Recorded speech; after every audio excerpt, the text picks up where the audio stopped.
Transactional Analysis, Injunctions and Decisions, Part 3. In the last issue, we covered 4 more injunctions that many people carry around that they use to form less than useful life scripts. In this video, we will cover 4 more to finish out the 12 main script-producing injunctions.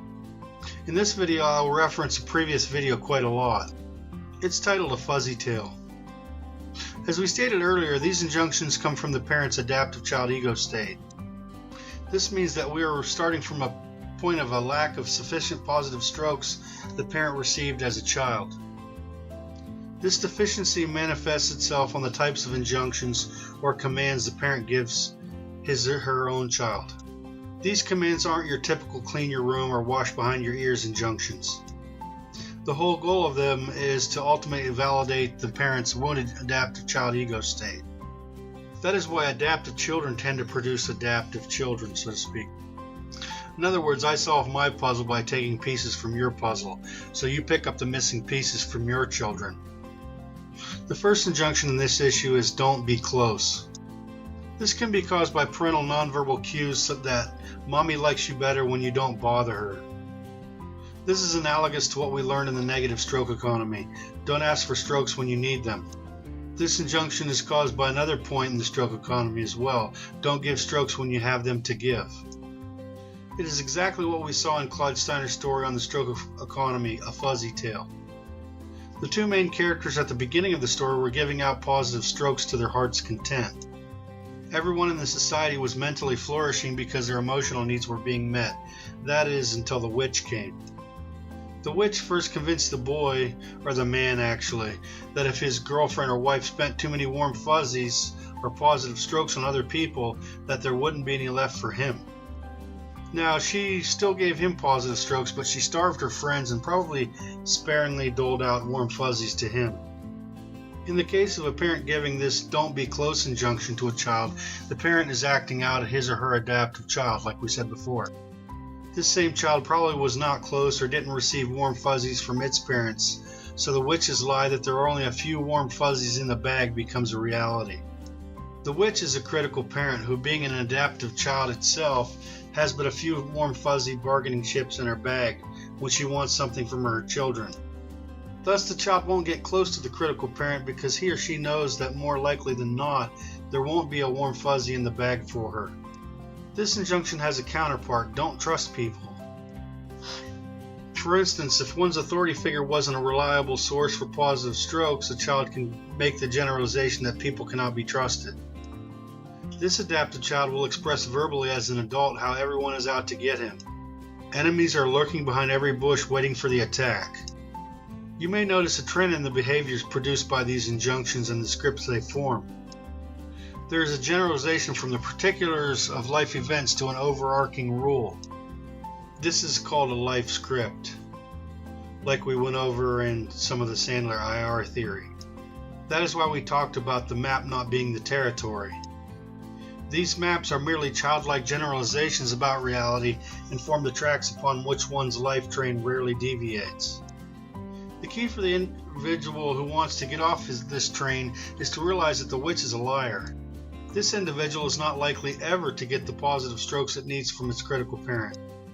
A person must realize that the witch's lie has everything to do with the witch and nothing to do with him or herself. The witch uses strokes as a weapon to make people dependent upon her. You can start by giving yourself strokes like I love myself, and say it with enthusiasm, smiling until you actually believe it.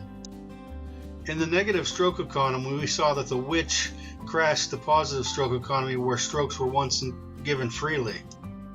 The only antidote really to the witch's poisonous brew is to turn the rules of the negative stroke economy on their head.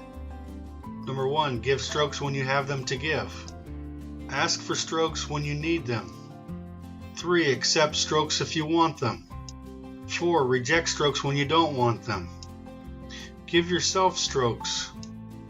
The reason for this is that we can't change the critical parent of our parent, but we don't need to live under his or her spell either.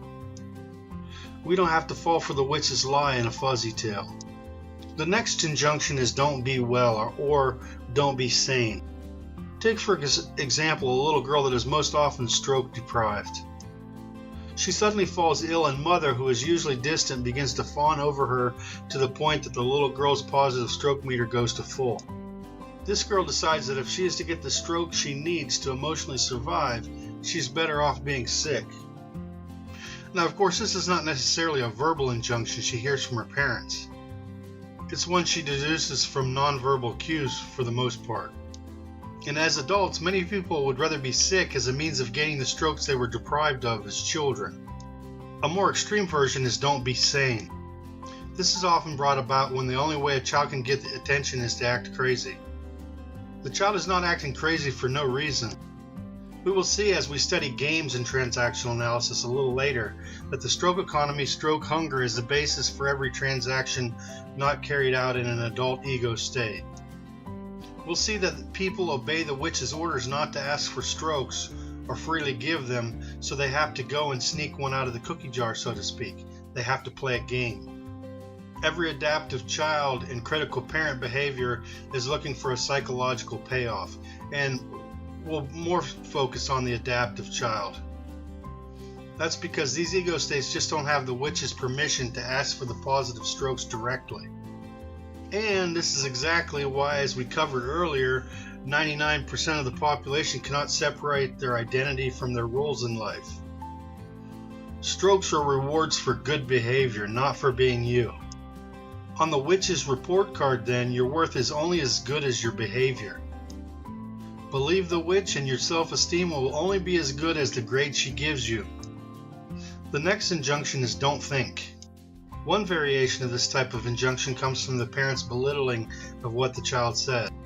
Now, we said before that all these injunctions come from the adaptive child ego state of the parent. On the surface, it looks here that this one comes from the critical parent. In the book TA Today, Stewart and Joyne state that this injunction is also learned from modeling the parent's adaptive child. For instance, a father can fly off the handle rather than rationally try to solve the problem in his adult ego state. Mother can go emotionally hysterical when faced with a problem. The real child learns from its parents' adaptive children how to react to certain stimuli, and so her parents' adaptive child becomes her adaptive child too. The last injunction is don't feel. This injunction is often learned by modeling parents who bottle up their feelings. Stewart and Joyne state that in some families there's an embargo on any show of feeling. They state that don't feel often means don't feel fear, don't feel anger, or other types of emotions. As with all the injunctions of this type, don't feel comes from the adaptive child ego state. It represents the withdrawal from the full spectrum of life. It also leads to repression of emotions that need to be expressed, rather than bottled up to explode at a later date. It is the adaptive child not wanting to be hurt again. It is the adaptive child afraid to love because he might not receive anything back in return. The adaptive child of the parent has been wounded, and they pass on their trauma to their child's child. Of course, this is a generalization of this injunction, but don't feel is not a logical adult response to life event. The adult, you remember, is the ego state that takes responsibility and plans a course of action to solve problems. No one goes to a psychologist to fix his or her adult ego state. The psychologist is the adult or maybe nurturing parent ego state as a metaphor that helps fix the patient's child ego state. In an upcoming issue, we will discuss how the injunctions we covered relate to decisions in life script.